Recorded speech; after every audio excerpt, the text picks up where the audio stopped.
This week's episode of Sounds Good is brought to you by the folks who make my podcast happen, Gradient. They recently launched their full editorial website filled with tons of articles advancing identity and culture. Right now on Gradient, you can read news updates, personal essays from great writers, and commentary on movies, TV, music, and more. Check it out at Gradient.is. That's Gradient.is.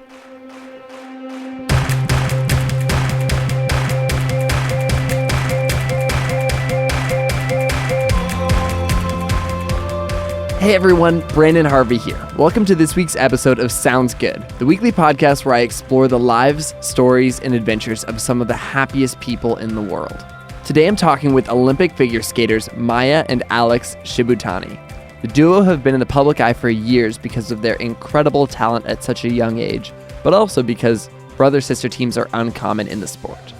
With 12 years of skating together under their belt, these siblings have competed together all over the world. They just won the national championship and are competing at the World Olympics just days after recording this. NBC says that they're one of the best teams in the entire world. ESPN called them stunning, and the U.S. Olympic team describes them as incredibly dynamic in and outside the rink.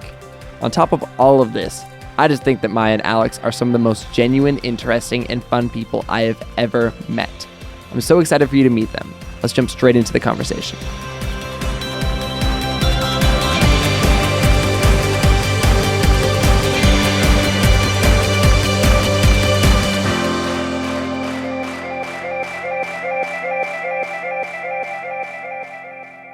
All right, I have Maia and Alex Shibutani on the line. And you guys, how is it going? Everything's going great. We're so excited to talk to you. I think this is the first three-person podcast on Sounds Good, so we're honored to be on.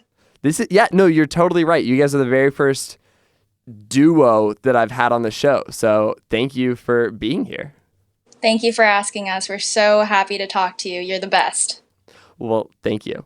So we met a year ago, almost exactly a year ago. We went out to breakfast. We were in New York City just with this big group of people. And you and I ended up randomly, like the three of us ended up randomly sitting across from each other. And we kind of hit it off. I tricked you guys into letting me take some photos of you guys on like the cold streets of New York where like Alex, you lifted Maia up in the air and you guys were like dressed really formally. And I shot some Instagram photos of you. And I just feel like we've been like BFFs since then. We have. It's incredible considering the fact that, it was breakfast. It was a meal. We sat down for probably, couple hours, and it feels like we've known you for forever. And that's really cool. I think that, you're someone that, having just met you a year ago, has been very inspirational to me and Maia. Your positive energy, your outlook on life, it's so, visible. From your Instagram feed to everything that you do now with the podcast, it's great. Well, thank you. I mean, okay, so I just read like a Time article that says that your first coach always called you guys mac and cheese because Alex spent so much time, I think it was Alex, right? Spent so much time smiling big at the judges. And I mean, that's really how I see you guys, as just like this like really fun, energetic duo who's doing stuff that I know nothing about. Like you guys are both just kind and generous. You sent Sammy and I a wedding gift after, again, like we only met that one time. Like I'm just bragging about you a lot. This whole podcast will just be me bragging about you guys, but it's hard not to do. Hey, us about you too. #bragpod. #bragpod. You guys just won first place at the national championships for figure skating. Last year you got second. The year before you got third, if I have all my facts correct. And that means that you guys are like growing, you're getting better, you're becoming more and more amazing. What does that momentum feel like? Like I would imagine that feels wonderful and scary. How are you guys feeling right now? This is our 12th year skating together as an ice dance team. So like you mentioned, we just won the U.S. title in January. So that was extremely exciting.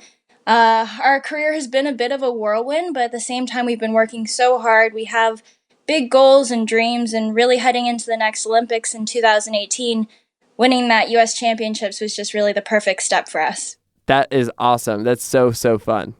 So next week, you guys are heading to the World Championships. Is that right? Yeah, that's right. We had another competition after the national championships, actually called the Four Continents Championships, Oh and that's yeah. another big international event. And we were very excited to win that one as well. So we're sort of on a bit of a roll right now. We're building some momentum. Like Maya said, we've been working for 12 years together as an ice dance team, and we've obviously known each other for longer than that. And so it's just been exciting. I think we're very lucky to have had a very successful career so far, but to still be showing signs of improvement and growing and still being, in love with what we're doing still at this point is very exciting. And the Worlds are coming up next week in Boston, and that's a rare opportunity in itself. You don't always have the opportunity to skate at a World Championships in your home country. So that'll be special. That's something I always say. I don't always get the opportunity to skate at the World Championships in my home country. So, this is incredible because you guys are what? Maya, you're 21 and Alex, you're 24. Is that right? Yep, you got nailed it. Wow, I'm very proud. When I first met you guys, I got you guys ages swapped. Like, I totally thought Maya was the older person in this sibling relationship. And That's our favorite question to ask new people. Who do you think is older? Yeah. Maya's just very mature, and so I think that she comes across, her wisdom it always shines through, and with me, I'm a little bit goofy, and so I think when we also ask the question, people immediately think that they're being tricked. Yeah. That it's like a trick question. But we also were very wrong about how old you are. Yeah. I thought that you were so much older than you were, and it's not based on appearance, and not that intelligence is a qualifying factor for age or vice versa, but you are one of those people that is just, to me, kind of like an old soul. Very wise and open about discovery and learning new things. It's very cool. Yeah, I kind of split the difference between you guys. I'm like right there in the middle. I'm 23. And yeah, I for the longest time didn't tell anybody my age because for me as a photographer, it really didn't benefit me. But you guys have you guys have been known for a while as like a young duo. Is that kind of right? It feels like that. Or is just ice skating a young sport in general? Figure skating is one of the younger sports in general, but at the same time, it's unique to have a partnership that's lasted 12 years. So we've certainly had the opportunity to grow in front of a large audience, which has been special for us because more people can join on our journey. Yeah, I think that's right. And also, we were very lucky when we were young to have a lot of success. And so we were kind of moving through the ranks very quickly. And we got to that sort of Olympic senior level. That's what we call it. The Olympic level is called senior. And we got there very early. Maya was 16, I was 19. And, we're settling into that senior level of skating right now. And, that's been a lot of hard work, and it hasn't been without its valleys. But that's every, journey that you take in life. There are the peaks and the valleys. And I think we've been able to handle them really well because we are, both motivated, but our differences make us a stronger unit together. And so if I back up, kind of going along with, me thinking that Maya's older, Maya was the one that took the lead in you guys becoming skaters. Like, you were the first one to skate in your family, Maya. You were 4 years old. What was the catalyst for that? You really know your stuff.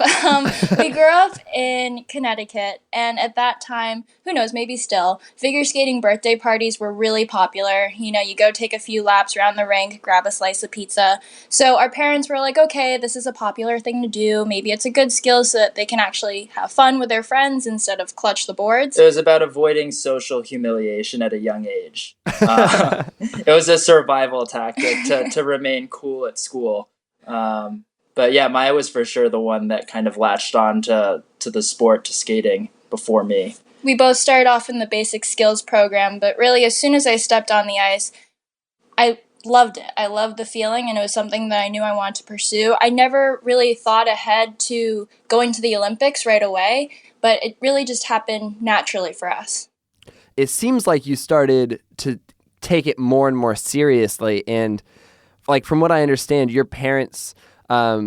they understood the value of you guys being surrounded by talented people and by putting you in situations where you were able to grow.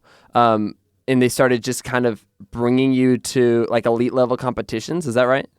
Yeah, no, we're so lucky. Our parents are amazing. The number of sacrifices that they've made for for us and our happiness and what we've wanted to pursue. We're so appreciative of that. And we had a great childhood growing up in Connecticut. And I think that, they always supported what we wanted to do, whether it was, my short stint with the violin. That didn't last too long, but they were totally okay with it. They wanted me to kind of find my passion. And they sort of nodded their head when I said I wanted to be a professional basketball player, but that height wasn't quite in the gene pool. And so when I found skating and we, started skating together, they were all in about making sure that, they could support us as much as possible. And that included moving cross country 2 years into our skating career together. Not quite cross country, but to Colorado Springs. They really believed at that point that, it's important to be surrounded by people that are better, that are different, especially when you're learning to do something for the first time, when you're growing at that developmental stage. It's just so beneficial to be surrounded by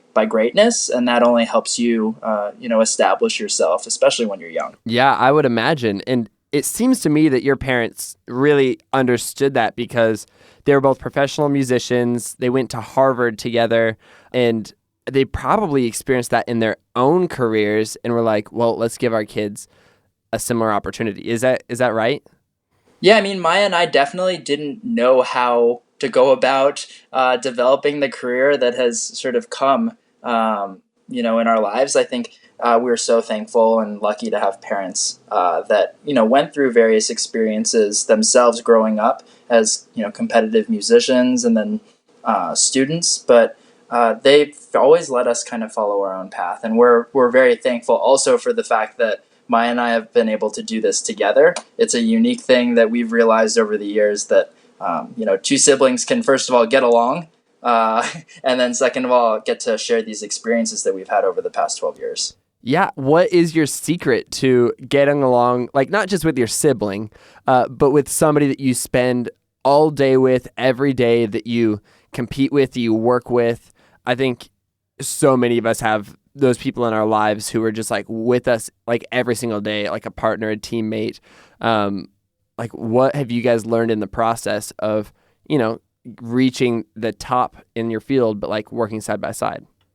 Like you mentioned, it's challenging when you work closely with someone for anything, whether it's your sibling or your spouse or just a teammate in general. We definitely didn't always get along when we were younger, and people would ask us, we'd be like, yes, we always get along, smile, laugh. But now, as we're looking back, I mean, there were small arguments along the way, whether it was something silly like, oh, who's going to press the elevator button first? But now, as we've continued on in our career, something that we've really realized is that in order to reach our potential, we need to work together. And also, we're both passionate people, so we're not always going to agree on the exact same thing, but that's okay, because even though we're siblings, we're not the same person, and if we both have that end goal in mind, we can accomplish anything.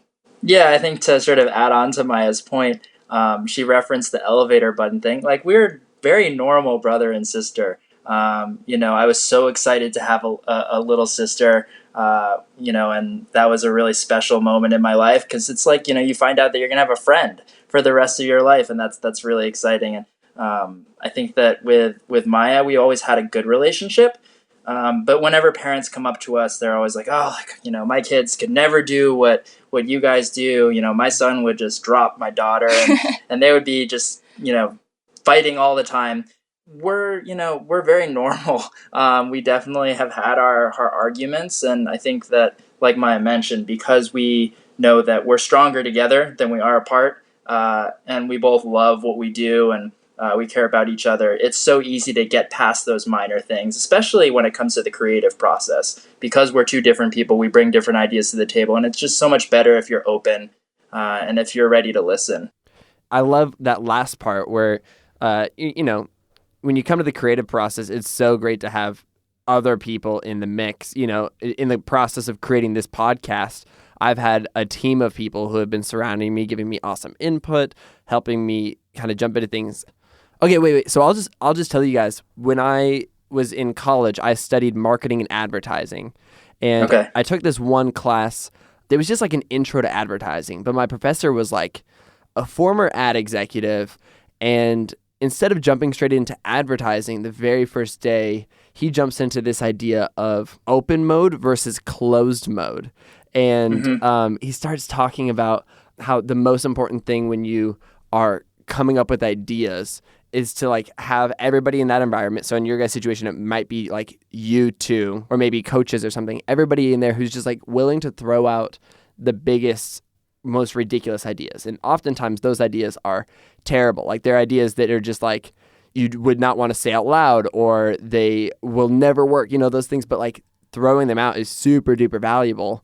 And the trick is you just can't have anybody being critical. Everybody just has to be fully open. And then later on, you can like leave, you can come back, and then you can go into what's called closed mode, which is where you kind of edit. You say, okay, this sucks. This doesn't work.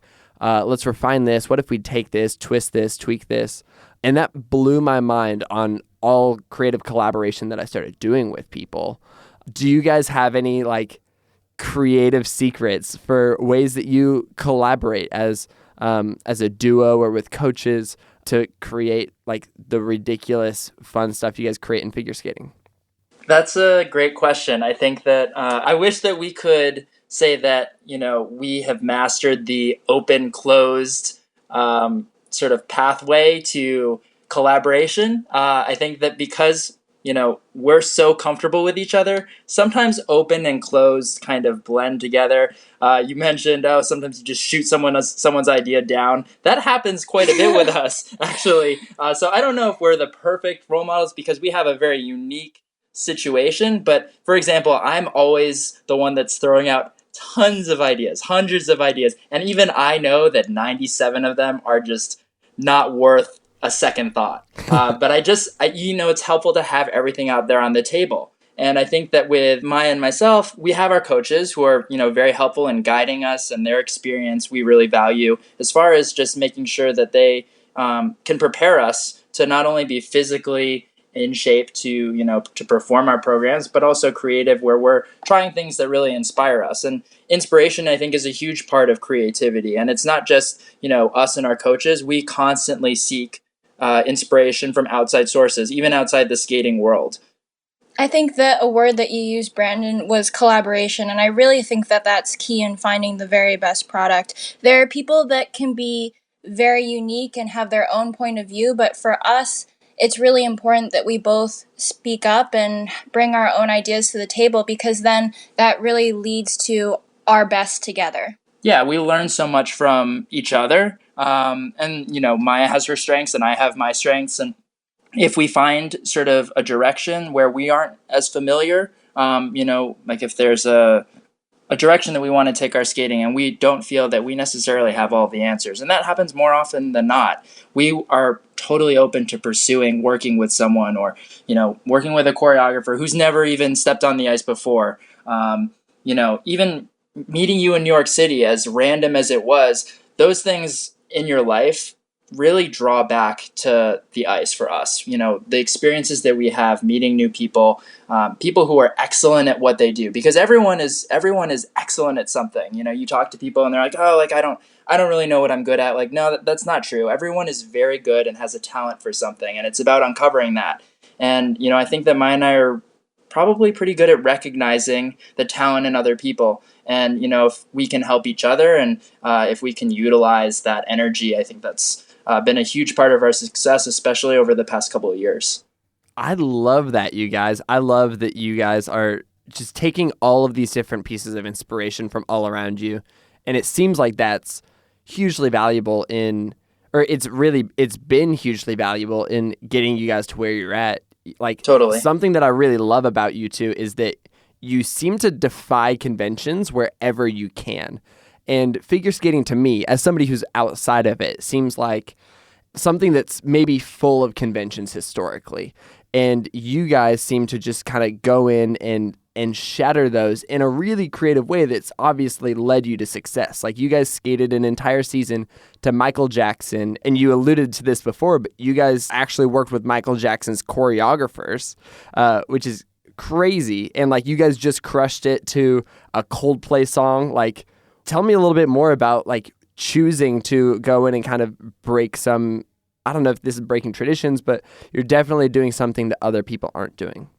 Sure. I think from the outset, you're kind of right on the money as far as skating being something. It's a sport that values tradition, and we've always been, very cognizant of being historians of our sport, understanding who has come before you, because that can help guide your path forward. And at the same time, while you acknowledge that, Maia is a very unique individual, I'm unique. Everyone, that steps into the world of skating has the opportunity to do what they want to do. It is a creative sport. I think that's one of the things that we love most about figure skating. It involves a very physical technicality and a level of athleticism that is very challenging, but at the same time, you have the opportunity to perform and create moments that are very special, and those moments inspire people.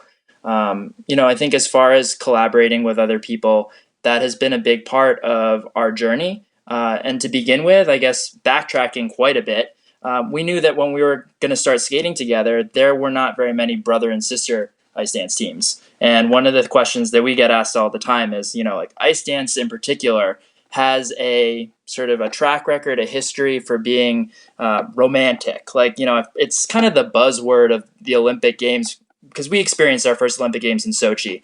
And a lot of journalists that maybe aren't familiar with figure skating or aren't familiar with ice dance, the drama and the romance of ice dance. And Maya and I just quite simply can't do that. That's not us, but that's also what makes us unique. And so, I think Maya found a quote earlier this year that was, I can't remember exactly what it was, but it was something about how restrictions or perceived restrictions are the blueprint to discovering your creativity. And wow. I love that quote. And Maya's constantly finding amazing quotes. And I think that's just another example of where the two of us will seek out bits of inspiration that we can immediately apply to what we're currently focusing on. And then I think also a part of why we've chosen the path that we have creatively is that, in sports, nothing is guaranteed. Knock on wood, you don't have injuries, but injuries do occur. And Alex and I know that whatever we do, we want to commit 110%. You want to be passionate about what you're training every single day. So while it's easy to have someone like a coach or choreographer come in and tell you what you're going to do, that's not what we want.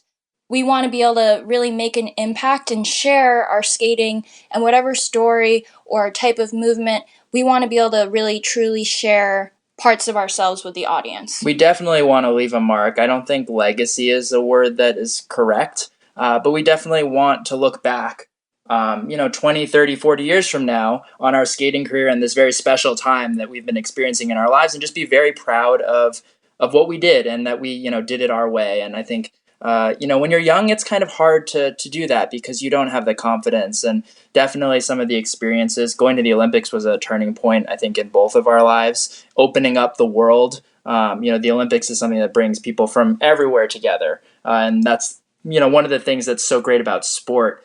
It unifies and brings people together like nothing else. Like, I've had conversations coming back from the airport from a long trip, and occasionally, if we're getting a car ride and someone isn't very chatty, but as soon as you hear on the radio about the baseball game or the hockey game, it's an instant connect. There's like an instant shared quality about sports, and I think that's a pretty huge thing. It's about finding our way of connecting to people. And being authentic to ourselves.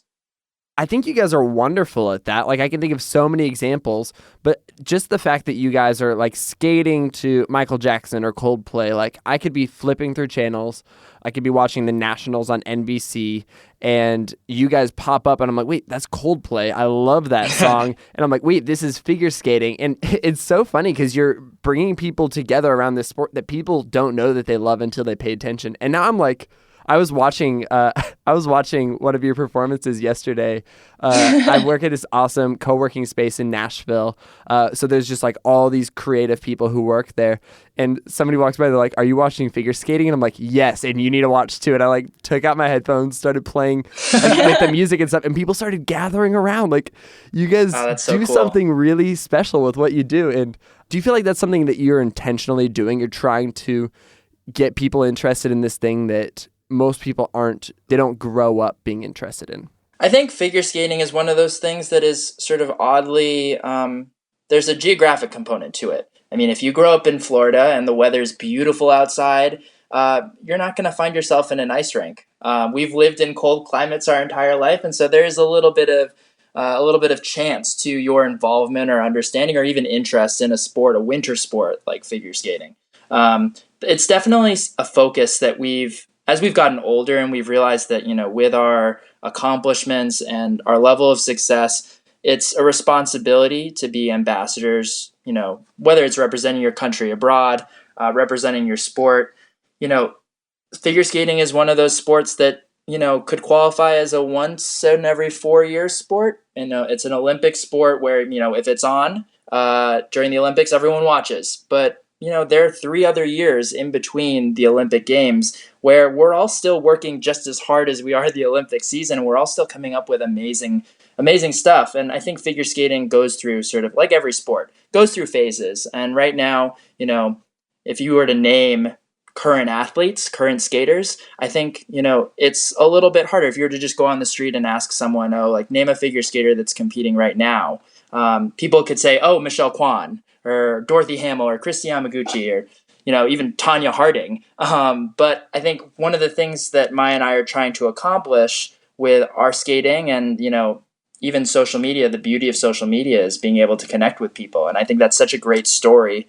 It kind of, makes us happy that our skating can bring people who wouldn't have necessarily watched in the first place. We love the sport and we hope that we can share that with as many people as possible. That's awesome. I love the way that you are doing that. And I mean, you're doing a really good job. And at the end, you were talking about people coming together. And I think that you guys have it seems that you've also done a really good job of doing that with your competitors. You guys are huge on YouTube. You guys are constantly creating videos and vlogs and updates as you go places. And you've got thousands of people who are following along with what you do. And so I'm one of those people and I'm tuning in, I'm watching. And it seems like you guys are just like buddies with all these people that you're competing against or who work in the skating world. Is that true? Am I reading that right? That's true. We've been so fortunate to be able to travel with our sport and meet so many different athletes. We spend time with figure skaters, but then also after the Olympics in 2014, we had the privilege of meeting athletes from all over the world, from all sorts of winter sports. And for us, it kind of goes hand in hand with enjoying collaboration. So even if it doesn't pertain to a program, really, the more people you meet, the more it enriches your life. And we've really grown up with some of our skating friends, and it doesn't matter. I mean, training, sometimes you can be training in completely different locations, but when you come together, you're still able to connect on the fact that you're pursuing something that you love. So for us, we really value the friendships that we've made with skaters all over the world. Yeah, I mean, we started competing internationally at a pretty young age. You were 13 and I was 16, and, we're lucky to have kind of held on to a lot of the friendships that we made at that point. And, it's definitely a special group. It's a very small world, figure skating. And I mean, the more that we think about it and, we love conversations like this because it just gets you thinking. And the world is such a small place. Especially now with social media, I think that the way that people can connect is so different. So for us with our YouTube channel or Instagram, it's a way of sharing the journey, sharing our experiences. I mean, figure skating is shown on television, but there's also just so much more to the sports and the personalities that are behind it. And for us, we really just enjoy getting to know people because like Alex was saying, the figure skating world is small, but the world is also small. So it's just unique that something like a sport can bring people from all over the world together. And don't get us wrong. I mean, we're athletes, we're competitors. So when it comes time to compete and to perform, it's game faces where, we're really focused on making sure that, we put on a performance worthy of the number of hours that we've put into it, the amount of heart that goes into a program. And, for the people that buy tickets and come to watch and support the athletes, it's really important to me and Maya that we put on, a great show. And, that's something that we value. But there is a lot of downtime. There are shows and tours, and travel has been an amazing benefit of this journey that we're on. We don't necessarily always have the opportunity to explore as much. We see a lot of the backs of seats on buses, and the rink in, Japan looks a lot like the rink in, Slovakia, but it's still an opportunity. It's still a unique way. I was actually I've been listening to your podcast now for a little bit, I'm and Maya honored. and I, we're big podcast fans, and simultaneously we also happen to be big Brandon Harvey fans, so it just was like a perfect match. But one of the things that I think it was the second podcast that you did, and granted, Maya and I, don't know any of the people that you have interviewed so far. But it's just fascinating listening to you having these conversations with people and hearing things that we also believe in. And Maya said sort of like, you said the world is small, right? Yeah, there are ways that you can connect. There was something that your second podcast episode, I think his name is Jedediah. Yeah, I love Jedediah. Yeah, no, it was a great episode. It was a very interesting conversation. And he said something about cultivating curiosity, and I wrote it down. And that's one of the great things about, the internet and technology. We can cultivate curiosity by, making videos. Like, yes, we're working really hard on the ice and putting so many hours into training, but in that 25th hour of every day, if we can kind of put a little bit of ourselves into a YouTube video or share a story on Instagram that, get someone from outside of the sport curious about what we're doing and about all the amazing people in our sport, that's a huge plus. I love that so much. And Maya said this really, really well. She said that you guys are able to connect with people because you're all pursuing what you love. And I think that's something that I've learned with this podcast is, there's so many people I admire and they're all just pursuing these things that they love. But when you start creating things and putting them out in the world, you're just kind of sharing who you are, and other people who admire that thing about you can connect with you. You can connect with other people. And so, it's people are connecting with you guys because you're pursuing what you love, and they can just see it through the content that you're creating, the videos you're sharing.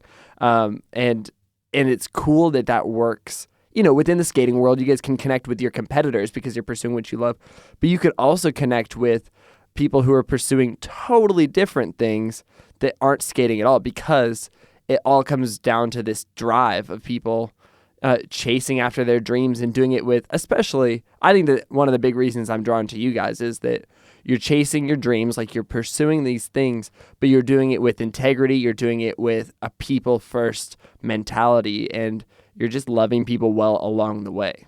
It's so fascinating to have conversations with people. You could not know too much about what they're passionate about, but passion is infectious. I think that really the more that you can keep an open mind to what makes other people so excited, that can really just open you up to so many more possibilities. You can take it back to whatever you're pursuing. It's just a really special and unique thing that can happen.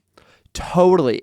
Somebody recently gave me this advice. We're in the middle of the political season here in the United States, and there's so many things that can divide us. But he gave me this advice saying, like, if you find somebody that you disagree with, like, get to know why they're passionate about this, like, disagreeing ideology, because there's very few people in the world who are totally irrational.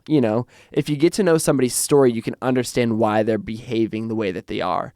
And that's something that I've just loved since he gave me that advice is, okay, there's this person, I disagree with them, or it's maybe just I don't understand them, I don't get them. Like, I should strive to understand their story, like ask them questions, get to know them, because it's not going to lead me to hate them. Like, it's going to lead me to actually care about them more.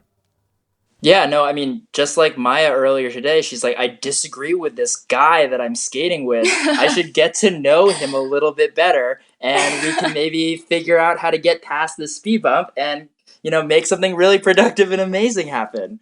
No, I totally agree with what you're saying. I think just coming into things with an open mind, that approach to life, to skating, to whatever you're doing, you're just going to get so much more out of the experience. One of the things that I think we were sort of, I don't know, I think it was documented during the Olympics that we were amongst the athletes that were living it up the most. And I always thought that was kind of weird. I mean, that first of all, other athletes maybe weren't taking as much advantage of, the amazing accomplishment and experience that the Olympics are. It's something that a lot of athletes dream of, and many athletes or few athletes ever get to experience.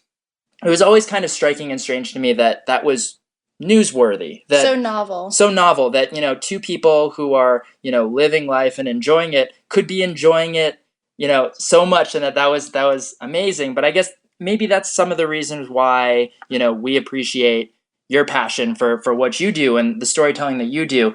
Unfortunately, more people, or I don't know, more people should live like that, I think. I don't know. What do you think? Being open to experiences leads to so many different possibilities. For us, like you mentioned, Alex, at the Olympics, I mean, we work so hard to get there, and becoming an Olympian is really a dream come true. There's a lot of responsibility that comes with it, but at the same time, when we were at the rink in Sochi, we were completely focused. We were making sure that we were doing our job, but then outside of that, I wasn't just going to stay in my room. I wanted to meet people. I wanted to find out about their stories, their journeys. And I think the same has just continued to be the case for as we continue our travels and meet people like you. Well, it brings me back to this idea that we're given opportunities to make an impact in other ways. You know, like you guys have been given the incredible, well, first of all, like you've worked for your talent and your abilities, but you've worked for it not to get of course to get a gold medal, but like if all you end your life with is a gold medal, then like what a waste. You know, you guys have done such an incredible job of, you know, getting first place, but also like leaving a legacy of relationship along the way and touching people, reaching people, and enjoying the whole experience. Not just for yourselves, but just like for the experience that it is. And I think that we're so lucky because that's something that's grown over time, because we haven't always been the U.S. national champions. That just happened in January. So over the past few seasons, I mean, with our sport, it's a subjective sport. Results aren't guaranteed. But what we've learned about ourselves, and something that our parents always instilled in us, is that all you can control is how you feel you did. So whether that means making sure that you're putting in the work or making sure that your sportsmanship is on point, you know, all of that, it's important. So I think that that's really continued to serve us well, and it's been a journey, but definitely doing things for the right reason, it leads to amazing things. Yeah, I think Mai's right. We appreciate the journey and all the things that come with that. And at this point in our career now, I mean, Mai's right. We only just became national champions in January, but I think that the mindset and the way that we've gone about pursuing our goals has always been the same. And you know, there is a responsibility that comes with kind of leadership in this position that we're in now. And figure skating is, you know, in the Olympics, and that does provide a platform. And I don't know how much longer we'll be skating for. You know, we take it year by year, every single time. I think particularly going into the next Olympics, that's the next big goal. But you know, we won't be the 45-year-old figure skating siblings. You know, that just doesn't happen. That would be very, very strange. And so at some point, Maya and I will go off to do different things. And I think that the experiences that we've had and the lessons that we've learned in this sport, you know, will really serve us well. And hopefully we can go on to do things that really make an impact and help a lot of people. So in 2018, you guys are going to be in South Korea skating for like the 2018 Olympics. And by the way, I really, really, really, really, really want to be there because that just sounds amazing. Like, how fun would that be to come watch you guys? That would be awesome. I'm just gonna like plan on that. Like, I'm gonna put it in my calendar and just like we'll see how that goes. Just put it out there and stay positive. You never know. Exactly. But like, okay, so yeah, and you're totally right. Like, you're not gonna be 45-year-old like skaters. I'm sure the image of that hurts my eyes. I like to imagine it. But like, I'm sure you'll always have a passion for skating. But like, where do you think your trajectories will take you? Do you kind of have an idea on what that might look like?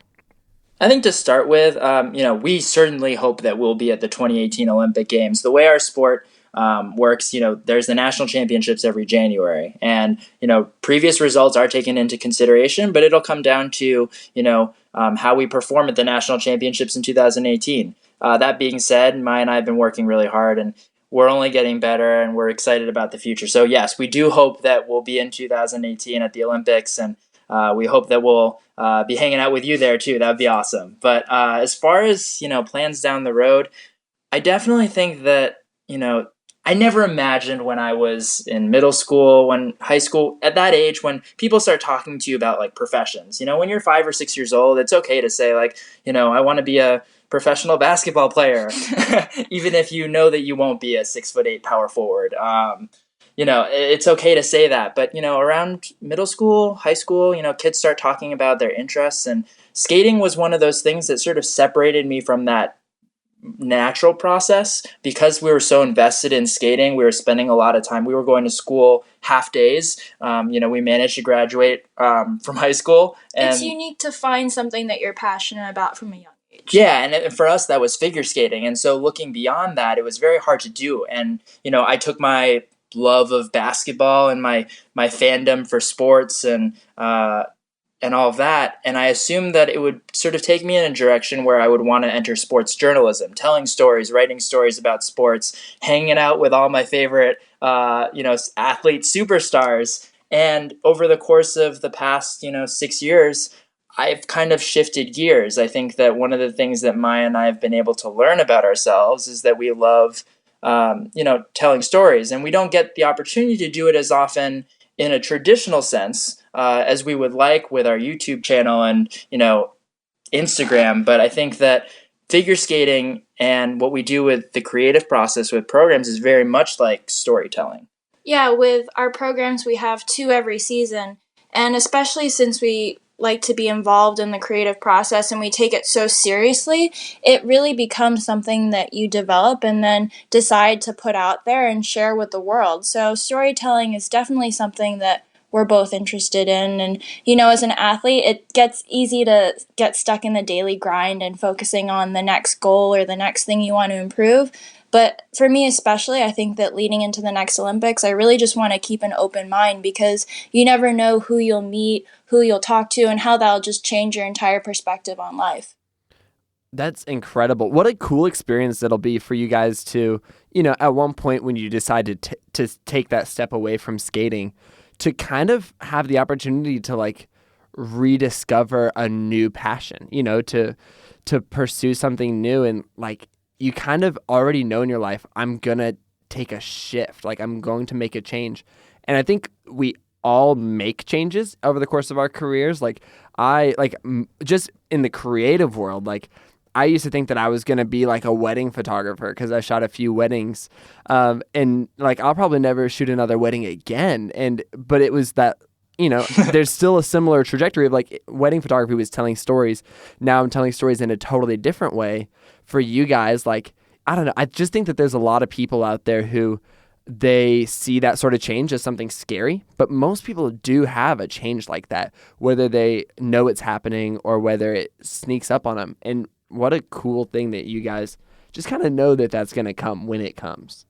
Yeah, I mean, this is by no means a PSA for against planning, like setting out goals and figuring out what you want to do with your life, because I think that there are some people who just know. They know what they want to do and they're able to find that right away. But you're right, there is oftentimes a moment where something comes up. There's a fork in the road and you have to make a decision, or there is an opportunity to do something else. And for us, you're right, ours is pretty straightforward, actually, but it's given us time to kind of think about things and stay open-minded.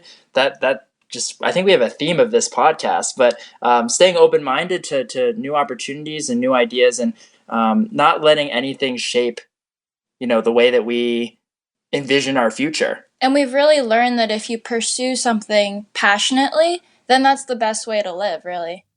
Absolutely. And okay, I think that's a perfect transition into every single episode. I love to ask a few questions for the sake of consistency and because I really like the questions.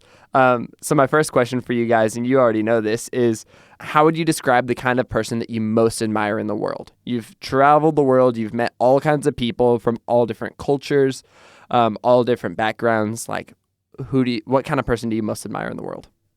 I admire people that are kind, because not everyone, it took me a long time to really, I have to kind of think about this, because one of the things that you learn from a very young age is there are always going to be people along the way, whether it be your parents or your mentors, friends, who are going to give you advice. And it's one thing to understand what someone is saying and understand the concept, but it's a completely different thing to live that and to really adapt it as a part of your day-to-day existence. And so, for example, like one of the things I'm still terrible at is being on time, which is crazy because I of course understand that like time is very valuable, and if I say I'm going to be somewhere at a certain time, I should be there because it's someone else's time and their time is just as valuable as mine, but I'm just always late. And so hopefully I can, learn that. But, that's what I'm talking about. It's understanding a concept and understanding the importance of it and then really like making Applying it it. a part of, applying it. I think being kind is different. You can just be kind. You might not be open-minded because you haven't had those opportunities, those experiences, but kindness is something that is just so valuable, especially when everything in the media these days can kind of tend towards the negative. People who have good intentions and good hearts and are just nice, those are the people that I want to be around, and those are the people that I'm inspired by. And I think for me, it's kind of down a similar road. But at the same time, there are qualities about people that you can admire, whether it's how physically impressive an athlete is or how smart someone can be. But to me, I really appreciate people that have special qualities, but that are also okay with sharing. I think that life is short, so it's easy to get stuck in your own business and what you're worried about. But I think that the more open minded you can be, and along the same lines of what Alex was saying, being kind, that just can really make such an impact. Well, that's awesome. Question number 2, what are you consuming right now? Like, do you have a favorite YouTuber? Is there like something on TV, a movie, something like that you are loving? Alex has always been a huge fan of podcasts, but I'm starting to become more of a fan of podcasts because I appreciate the real conversations that happen. Before I started listening to podcasts, I really liked watching interviews with actors. So, for example, Inside the Actors Studio, or even silly things that Jimmy Fallon does. I just was really fascinated with storytelling, but then also the component of performance that usually comes with those interviews. You should check out, there's this fantastic podcast that I started to love. It's called Off Camera with Sam Jones.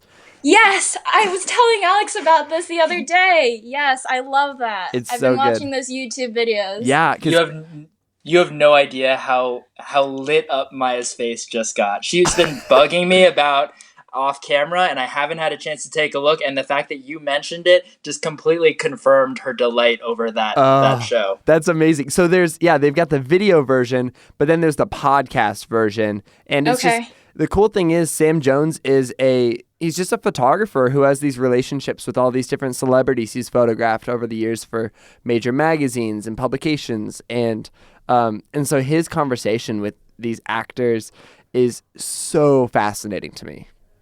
I'll have to check that out because, definitely the combination of being creative with their art of acting, but then also realizing that it's a performance. I feel like a lot of that can apply to what we do. I love that. Well, Alex, you're going to have to check that out and I do. Take that. Yeah, seriously, it's gotten the double seal of approval. As far as the things that I'm interested in consuming right now, I mean, I think I mentioned like our days are so full at the rink. Yeah. And so, I try to avoid vegging out completely. I don't like, just watching TV for no reason. And so one of the things that I like doing is, I'm a big fan of YouTube and consuming that content that is someone's decision. Like they have complete creative control over what they are making. It hasn't been altered or changed by like a studio executive or, the opinions of producers. Like it is someone's vision and they are putting it out there. I obviously, like millions of people around the world, am inspired by Casey Neistat's work. He's kind of a visionary of our time in a lot of ways. And so I like watching some of his videos. And then as far as podcasts go, I like the WTF podcast with Mark Maron. I don't know if that's similar to Off Camera, but, he takes kind of a pretty interesting approach to interviewing a very diverse group of people. I like podcasts where I can learn about people from so many different backgrounds because I can just put it on and I feel like I'm in a classroom. I feel like I'm learning something about, someone else that I'm completely unfamiliar with.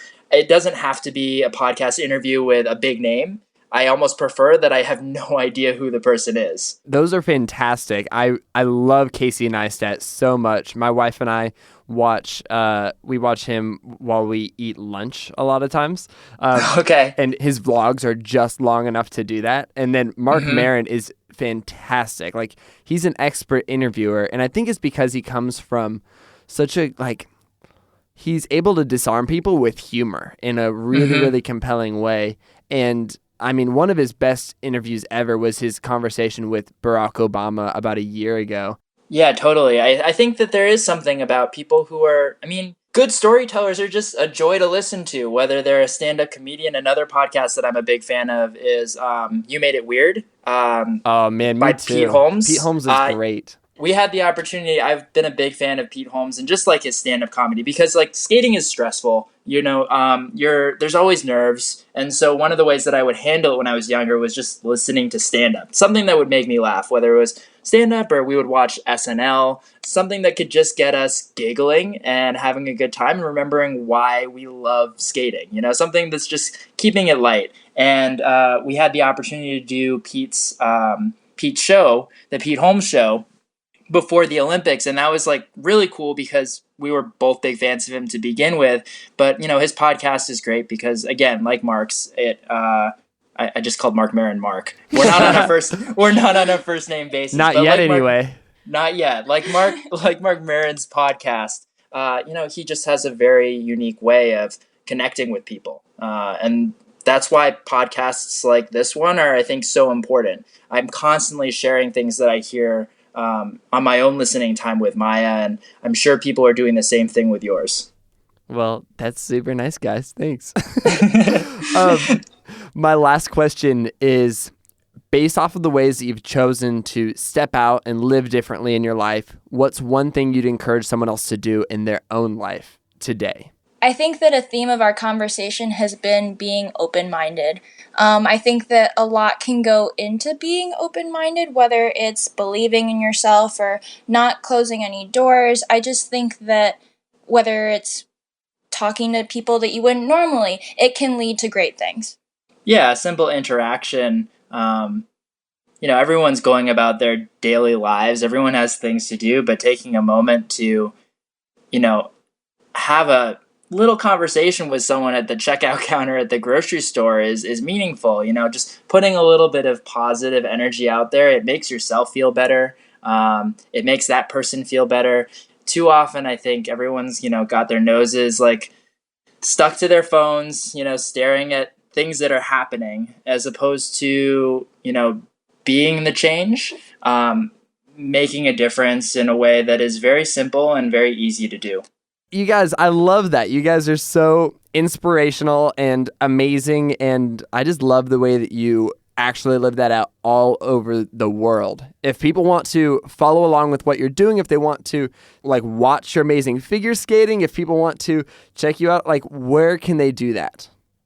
Well, if you search our names on YouTube, you can find a lot of our performances. You know, the World Championships are going to be coming up, so there will be some pretty recent competition footage that'll be available. So that'll be cool.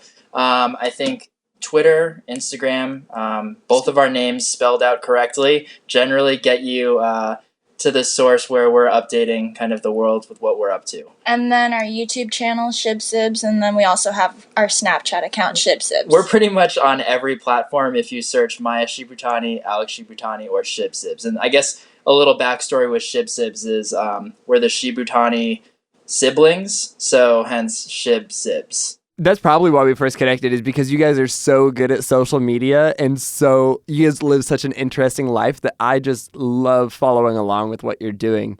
Yeah, so all of this will be in the show notes. If you are like on an iPhone, if you just tap on like my face, it'll come up with text, and you can click the link over and just follow Maia and Alex. Like, it works really, really well. So do that, and it'll be awesome. Maia and Alex, it has been so fun having you on the show. Like, I loved this conversation. I can't wait to do more of it, and I can't wait to go to the Olympics with you guys in 2018. Let's do it. Yeah, no, it was a great conversation. We really enjoyed it. Cool. Well, thank you. I'll see you guys. Sounds good. I'll talk to you later. Bye. Bye.